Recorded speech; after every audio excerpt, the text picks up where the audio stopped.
Mari kita buka Alkitab kita, Mazmur 32 ayat 1 sampai yang kelima. Satu tema yang tidak mudah untuk disampaikan, tetapi ini kebenaran yang harus saya sampaikan. Mari kita baca Mazmur 32 ayat yang pertama sampai ayat yang kelima. Di slide saya sudah menyiapkan, saudara, dalam terjemahan TB2.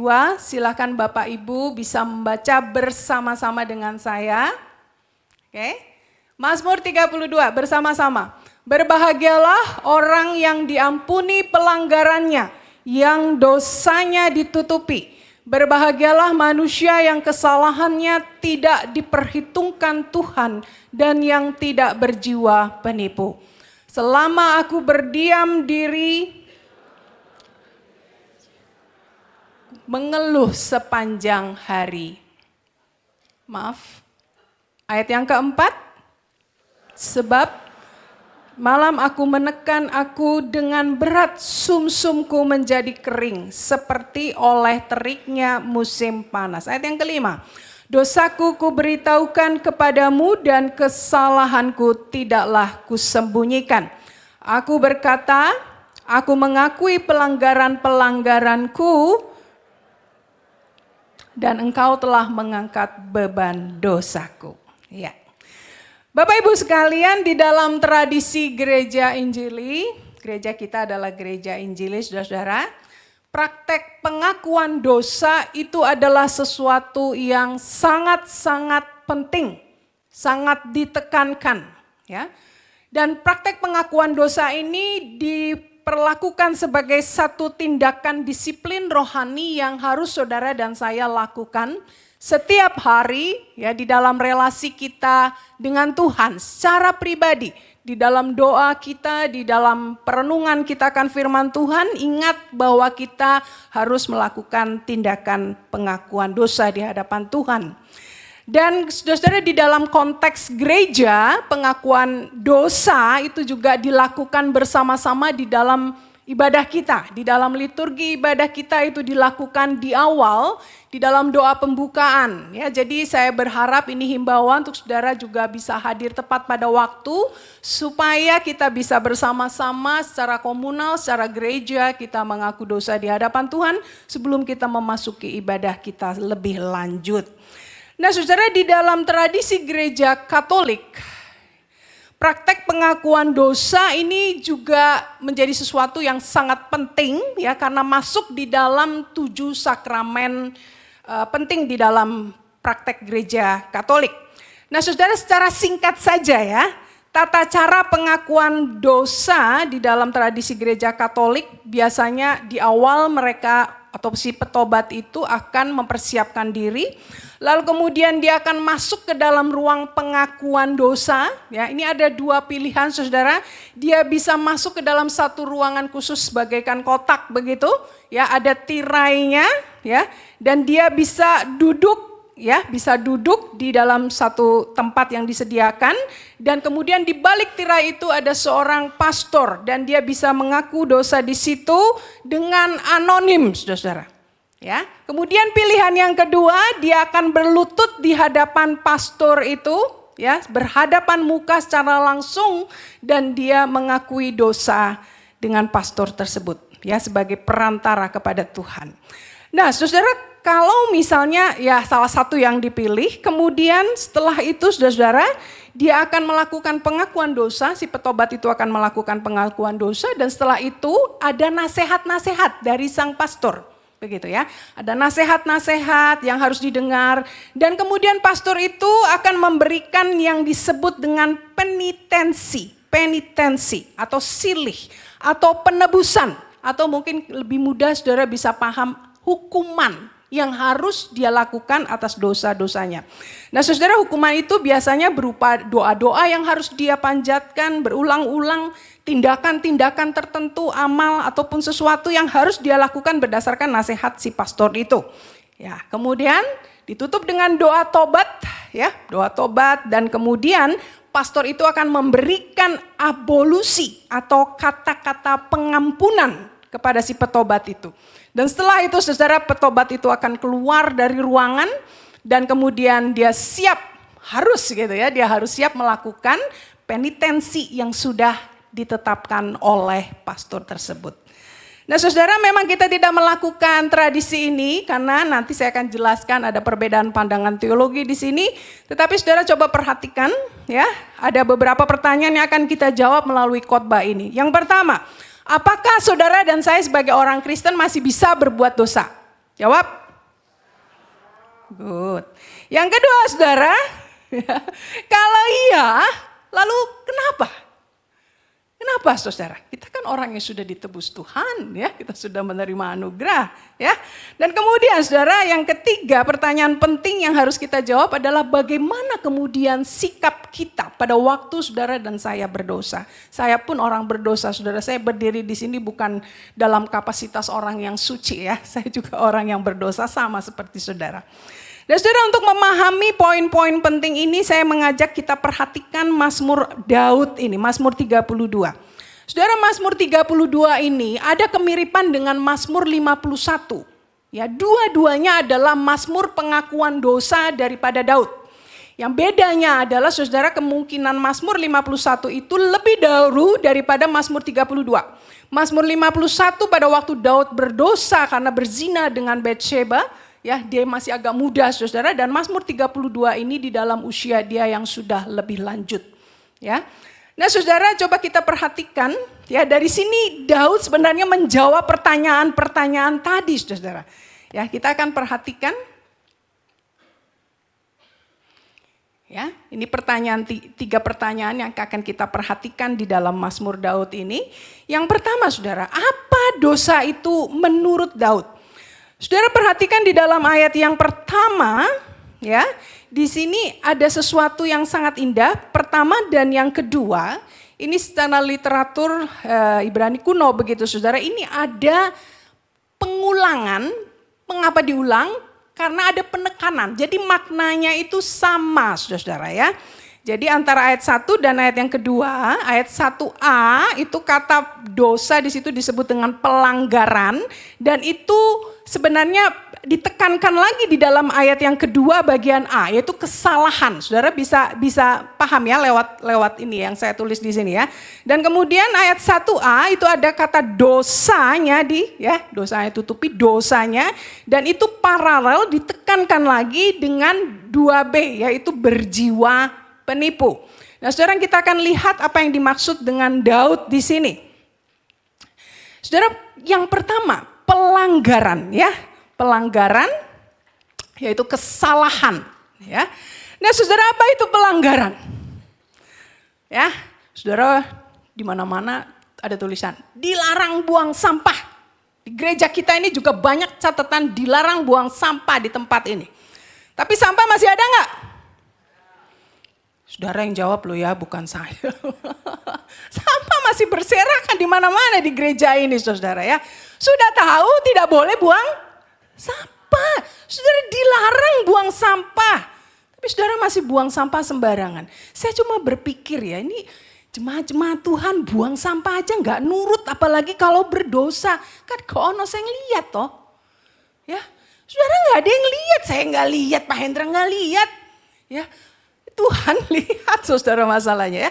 Jadi saudara, pelanggaran itu adalah sesuatu yang tidak boleh dilakukan harusnya, namun sengaja dilakukan.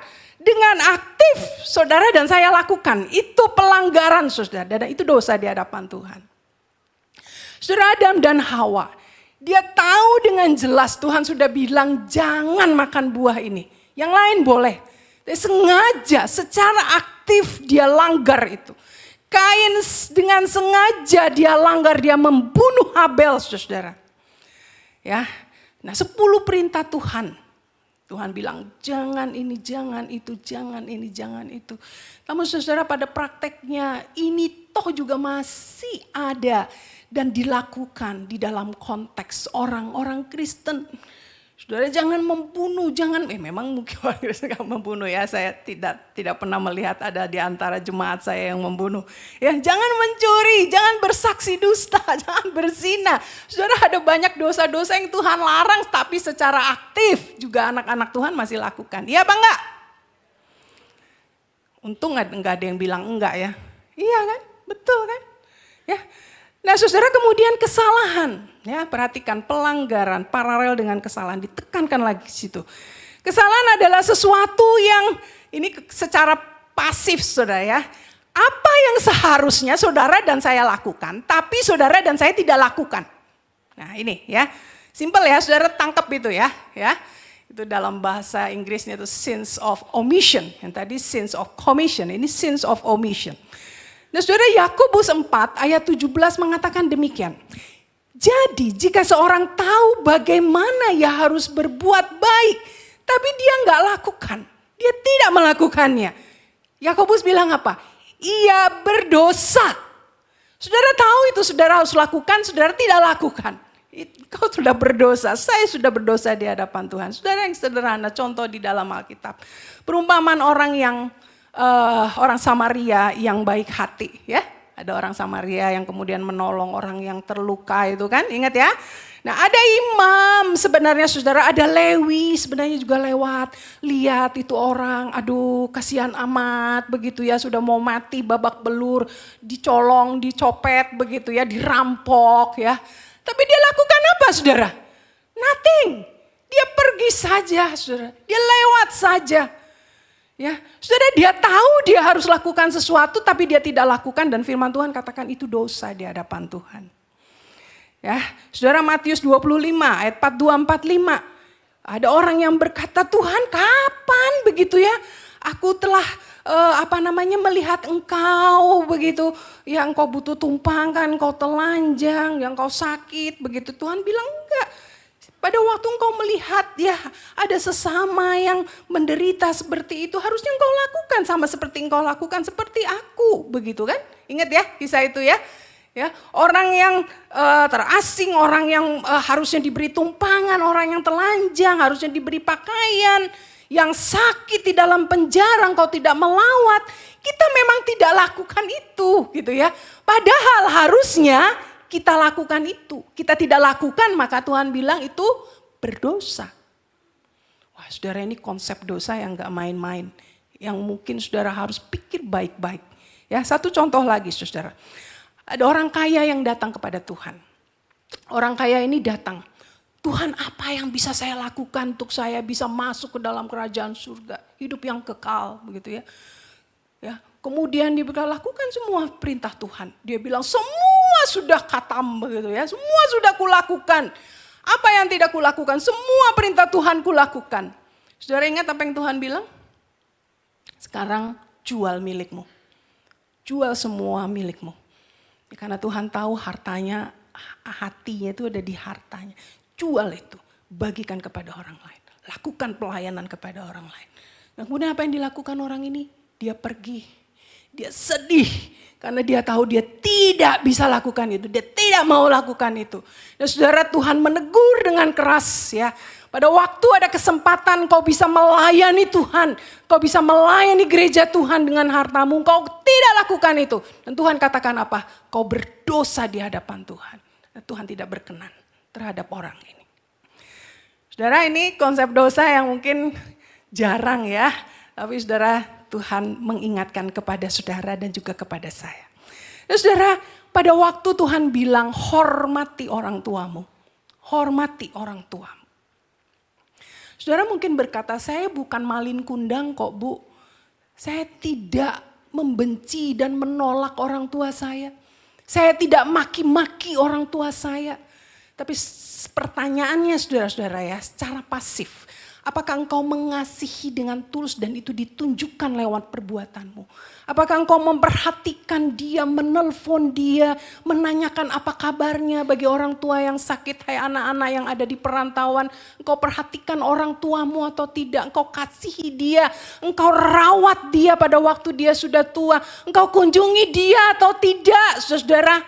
Saudara, tanpa sadar sebenarnya kita pun juga melakukan dosa kalau kita tidak melakukan apa yang seharusnya saudara dan saya lakukan sebagai seorang anak. Saudara, kebalikannya, engkau sebagai orang tua, apakah engkau hadir secara nyata kepada anak-anakmu? Engkau mengasihi anak-anakmu dengan tulus tanpa pamrih, memang harusnya begitu bukan? Apakah engkau hadir dan kemudian sungguh-sungguh keberadaan engkau dinyatakan, kasihmu sebagai pemimpin rohani di tengah keluarga itu dirasakan, membimbing dan menolong anak-anak untuk hidup takut akan Tuhan. Atau sebaliknya saudara, engkau menjadi orang tua yang tidak hadir, tidak peduli, tidak tanggung jawab. Bahkan pelan-pelan saudara, sebenarnya kita dalam tanda kutip tengah melukai hati anak-anak kita dan merusak masa depan mereka. Saudara perhatikan ini. Apakah saudara dan saya sudah lakukan tugas sebagai seorang anak-anak Tuhan? Saudara dan saya memang tidak mencuri. Ya. Namun kadang saudara, sekali lagi hati kita itu ya saudara ya, masih memegang erat apa yang kita punya. Saudara, kita tidak mencuri, tapi kita tidak memberikan apa yang sebenarnya menjadi hak Tuhan. Apa yang sebenarnya menjadi hak sesama kita. Dan Tuhan mengingatkan dengan jelas pada pagi hari ini saudara, ini pun juga satu hal yang tidak berkenan di hadapan Tuhan. Dan saudara yang kedua saudara ya, paralel yang kedua saudara lihat dosa. Daud menyebut kata dosa di sini. Dan saudara, dosa kemudian ditekankan lagi dengan berjiwa penipu. Ya, sesuatu yang berasal dari dalam saudara, nggak ada yang lihat. Dari dalam hati kita, dari pikiran kita saudara. Itu impurity ya. Sesuatu yang najis, sesuatu yang cemar saudara. Yang ada dari dalam diri kita, itu internal impurity. Sesuatu yang dari dalam dipikirkan ya. Ya saudara, orang tidak tahu ya, tapi ingat Tuhan tahu ya. Ya saudara, tanpa sadar kita telah mencemari pikiran kita sedemikian rupa dengan hal-hal yang najis, dengan hal-hal yang kotor. Ya, dengan pornografi, dengan games-games yang seharusnya saudara sebagai anak-anak Tuhan kita tidak lakukan, kita tidak mainkan itu. Kita mencemari hati kita dengan kebencian, dengan kemarahan. Itu merusak pikiran kita dengan segala kecemaran yang ada di dalam hati kita. Saudara, kita mencemari kemudian rumah tangga kita. Kita mencemari kehidupan pernikahan kita. Ya, dengan segala perselingkuhan yang kita lakukan. Saudara, ini dari dalam dan kemudian keluar. Saudara perhatikan di sini apa yang terjadi ya. Sesuatu dosa yang saudara pikirkan, yang saudara telah mencemari pikiran saudara kemudian dilampiaskan dan keluar ya. Berjiwa penipu, sesuatu yang kemudian bisa merugikan, melukai orang lain ya. Ini merupakan satu internal aggression yang berasal dari satu internal impurity saudara. Keluar dari dalam pikiran dan hati kita. Saudara, sangat jelas sekali Daud di sini mengakui itu. Saudara tahu Daud pada waktu dia melakukan perzinahan dengan Batsheba, apa yang dia lakukan? Sangat mengerikan sekali saudara. Dan kemudian Daud merancangkan, mencemari pikirannya begitu rupa untuk melakukan apa saudara? Diatur supaya si Uria kemudian tidur pulang begitu ya. Mungkin pulang dengan cepat atau gimana begitu. Sudah kasih dispensasi cepat dia pulang. Biar dia tidur sama istrinya begitu ya. Supaya apa? Supaya dia jangan disalahin begitu ya. Kalau bayi yang itu yang dikandung oleh Batseba itu adalah bukan bayi dia. Bayinya bapaknya. Bayi Uria, bayi suaminya begitu ya. Dan saudara, ketika itu tidak berhasil, kita perhatikan di sini kemudian Daud dengan sengaja merancang, ya dia melukai akhirnya ya, merancang satu pembunuhan bagi Uria dengan cara apa? Tempatin Uria di barisan paling depan di dalam satu peperangan. Dan apa yang dilakukan ini kemudian berhasil. Uria itu kemudian mati dan kemudian Daud datang sebagai raja yang membela janda yang suaminya mati. Rakyatku, begitu kan? Kawinilah si Batseba. Saudara, pada waktu saya baca ini, ya Tuhan gitu ya. Ini Daud. Saudara, saya tidak punya banyak waktu saudara untuk bisa menjelaskan ini. Saya cuma berpikir tentang dosa-dosa ini. Apakah Daud lebih buruk dari saya? Saudara renungkan. Apakah Daud lebih buruk dari saya? Dari engkau dan saya. Saudara, yang kedua, apa dampak dosa yang dirasakan oleh Daud? Kita lihat ayat yang ketiga dan yang keempat.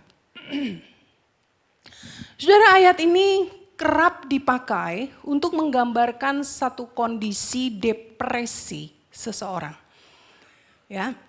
Nah, efek yang destruktif mungkin saya katakan itu ya, dari emosi dan kecemasan yang luar biasa yang tidak bisa diungkapkan itu berpotensi menimbulkan dampak secara fisik dan disintegrasi secara psikis. Jadi saudara, orang yang begitu cemas, begitu banyak pergumulan yang berat, kemudian dia bisa stres, burnout, depresi. Dan dua ayat ini seringkali dipakai. Ya, nah saudara-saudara, orang yang depresi itu ya bagaikan yang biasanya berenergi begitu ya, tapi tiba-tiba dia bisa kehilangan energi, nggak mau lakukan apa-apa. Saudara, saya bayangkan saudara ini ada kegelapan yang pekat sekali, saudara buta total 100% begitu ya. Sekali, dan kemudian kegelapan itu seakan-akan menelan saudara dan saya. Nah saudara, itulah kondisi orang yang sedang depresi. Namun saudara, dua ayat ini tolong dilihat dengan tidak terlepas dari konteks dari Mazmur 32 ini. Saudara, bagaimana kemudian Daud mengalami depresi yang terjadi yang luar biasa di dalam hidupnya. Karena apa? Karena dosa yang dia lakukan. Saudara perhatikan ayat yang kedua dan yang ketiga. Ya, di sini dia berkata, tulang-tulangku itu menjadi lesu, bukan osteoporosis, saudara ya. Tulangku itu menjadi lesu karena aku mengeluh sepanjang hari. Saudara, ini menunjukkan penderitaan batin yang membuatnya merintih siang dan malam. Kemudian ayat yang keempat B dikatakan sumsumku, sumsum saudara tahu yang ada di dalam tulang itu ya. Itu menjadi kering, seakan-akan kering karena sinar matahari yang terik saudara ya. Dan kemudian dia berkata dia kehilangan kekuatannya. Dan digambarkan dia menjadi layu, menjadi hancur gitu ya. Karena kekeringan musim panas yang telah menghancurkan dirinya. Begitu luar biasa berat depresi yang digambarkan. Kemudian yang keempat A. Nah ini saudara perhatikan, siang malam tanganmu itu siapa? Tangan Tuhan ya. Tangan Tuhan itu menekan aku dengan berat. Menekan aku dengan berat. Saudara, bukan dosa ya. Tangan Tuhan itu menekan aku dengan berat. Saudara, apa itu? Itu adalah pekerjaan Allah di dalam hati nurani daripada Daud. Dia merasa Allah itu sedang bermusuhan dengan dia. Dia merasa Allah begitu sangat tidak menyenangi perbuatan dia. Allah menolak dia. Dan itu dia merasa seperti beban berat, seperti batu yang menimpa dan tangan Tuhan itu menekan akan diri dia. Nah saudara, itulah dosa saudara ya di hadapan Tuhan. Dan Daud tidak bisa lari dari Tuhan. Dan itu dia rasakan siang malam saudara. Dia rasakan penderitaan, bahkan dia merasa depresi karena dosa-dosanya. Saudara, John Piper, seorang teolog yang sangat terkenal, saudara, di dalam tulisannya, saudara baca sendiri ya, di mana dia berkata, kita tentang Mazmur ini saudara, kita harus menanggapi Mazmur ini dengan serius. Ketika pemazmur menggambarkan penderitaan fisik sebagai akibat dari dosa yang belum diakui. Pengalaman Kristiani sejati pemazmur memberitahu kita bahwa penderitaan fisik bisa saja disebabkan oleh dosa yang belum diakui. Saudara perhatikan, bisa saja penderitaan fisik kita, depresi kita, ya rasa bersalah kita yang luar biasa itu karena dosa-dosa kita. Walaupun memang tidak semua penderitaan itu karena dosa. Minggu lalu kita sudah belajar bagaimana memang rencana Tuhan yang kadang Tuhan izinkan apapun sakit, penderitaan itu bisa terjadi ya. Bukan hanya selalu dari dosa, tetapi dalam teks ini saudara kita belajar dosa pun itu bisa membuat engkau dan saya menderita. Saudara, kemudian kita lihat ya, selain depresi, Daud pun juga di Alkitab dengan jelas. Saudara, maafkan saya harus katakan ini ya. Ada satu konsekuensi karena dosa itu selalu akan diikuti oleh konsekuensi. Saudara lakukan apa? Ada konsekuensi yang harus Tuhan izinkan terjadi di dalam hidupmu. Dan Daud menerima itu, ya, ketika anak yang dilahirkan oleh Batseba kemudian mati. Dan Daud begitu menderita karena itu semua. Ya, karena segala pergumulannya. Nah, saudara, sebelum kita lanjut, saudara perhatikan di sini. Satu konsep doktrin keselamatan dan penebusan yang dosa yang sangat penting untuk kita pahami. Dan akan selalu diingat-ingatkan terus begitu ya. Fakta bahwa waktu Tuhan Yesus menanggung di atas kayu salib ya. Pada waktu dia di atas kayu salib, dia sebenarnya sudah menanggung semua dosa kita. Dia sudah menyerap semua dosa kita. Dan orang percaya, saudara, tidak lagi mengalami penghukuman dan penghakiman yang kekal itu daripada Allah. Tuhan sudah membayar lunas dosa-dosa kita. Dosa saudara dan saya yang percaya kepada Kristus. Dan Tuhan memberikan kesembuhan kita yang sempurna, yang bersifat kekal. Kita tidak lagi mengalami penderitaan. Kita tidak lagi mengalami sakit penyakit, air mata dan tangisan. Saudara, mama saya baru saja berpulang. Saya pada waktu peti itu mau ditutup, satu hal yang saya katakan kepada Tuhan. Terima kasih Tuhan, dia sudah tidak lagi mengalami segala penderitaan dunia. Dan sudah mengalami anugerah kekal. Penderitaan yang sudah digantikan dengan anugerah kekal karena pekerjaan Tuhan Yesus di atas kayu salib. Dan saudara, sebelum kita menikmati kesempurnaan yang kekal di dalam kekekalan bersama dengan Allah itu, masalahnya sekarang saudara dan saya masih ada di dunia yang terkutuk dosa ini. Saudara dan saya masih berada di dalam tubuh dan darah daging yang saudara miliki pada saat ini dan juga saya miliki yang fana. Dan saudara, dengan kata lain kita masih bisa jatuh ke dalam dosa, tetapi ya, perjuangan kita melawan dosa itu bukan lagi perjuangan demi kekekalan, saudara. Tetapi perjuangan kita melawan dosa adalah apa? Demi takut akan Tuhan.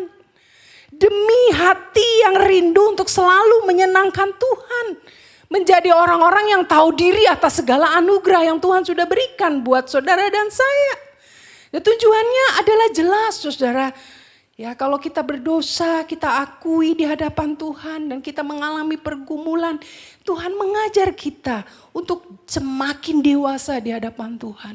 Dia memurnikan iman kita, dia menyucikan iman kita bagaikan seorang bapa. Seorang bapa yang kemudian mendisiplin anak-anaknya.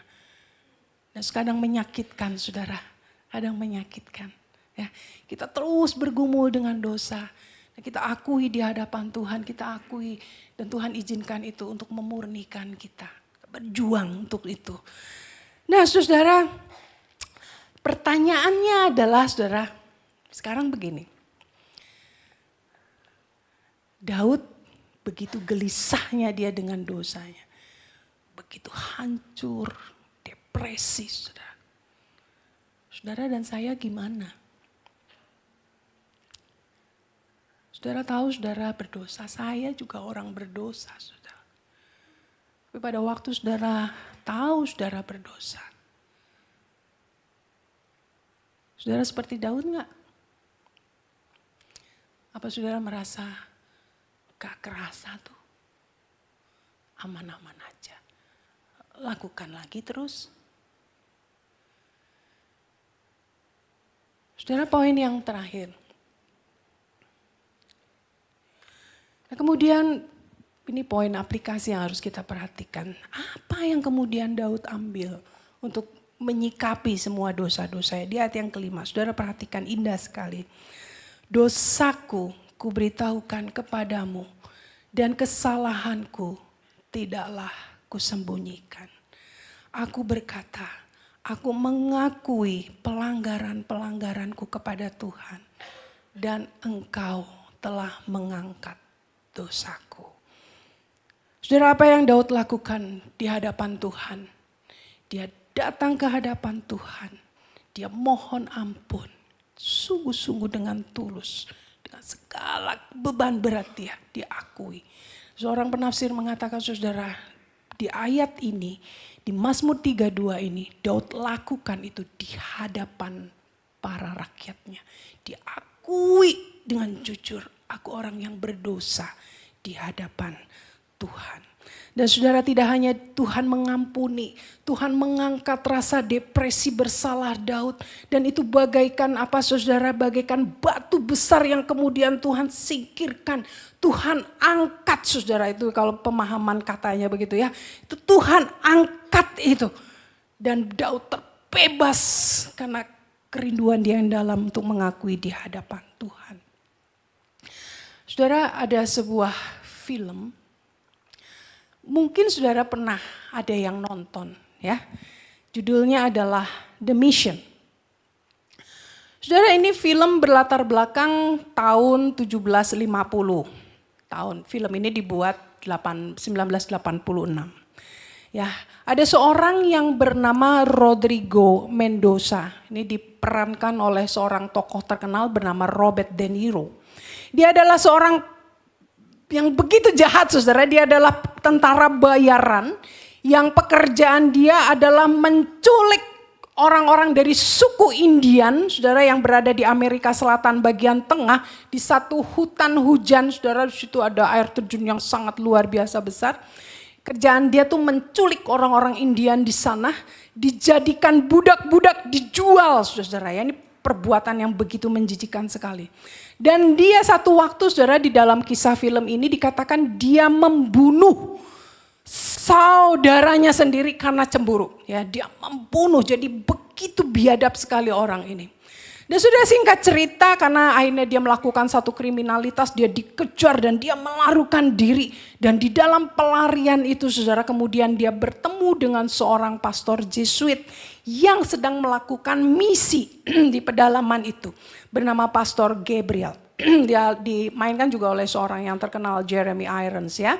Nah saudara, singkat cerita, ya, dia akhirnya bertobat saudara. Dia mengakui di segala kesalahan dia dan akhirnya dia mengikuti Pastor Gabriel dan pelayanan di sana.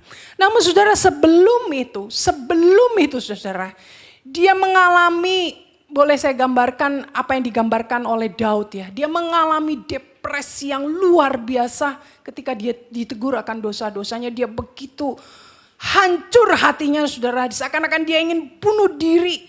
Saudara, dia merasa begitu bersalah, dia merasa begitu berdosa di hadapan Tuhan.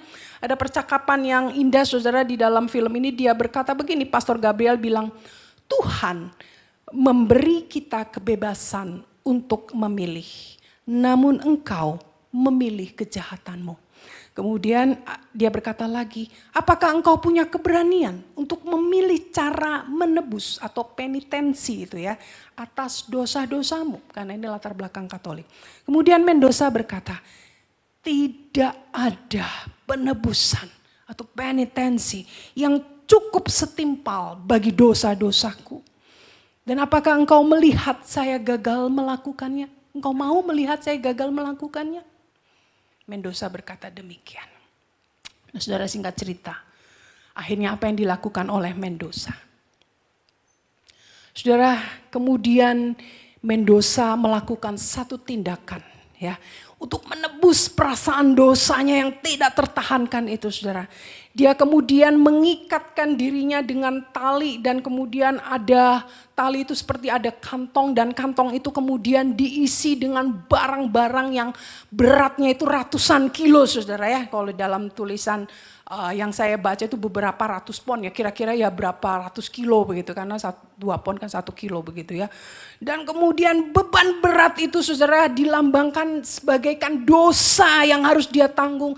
Dan dia seret itu saudara di hutan belantara, lewat sungai, lewat air terjun. Dan dia naik ke atas bukit saudara dengan memikul ratusan kilo beban yang dia rasakan itu dosa dia harus tanggung, dia harus naik sampai ke atas.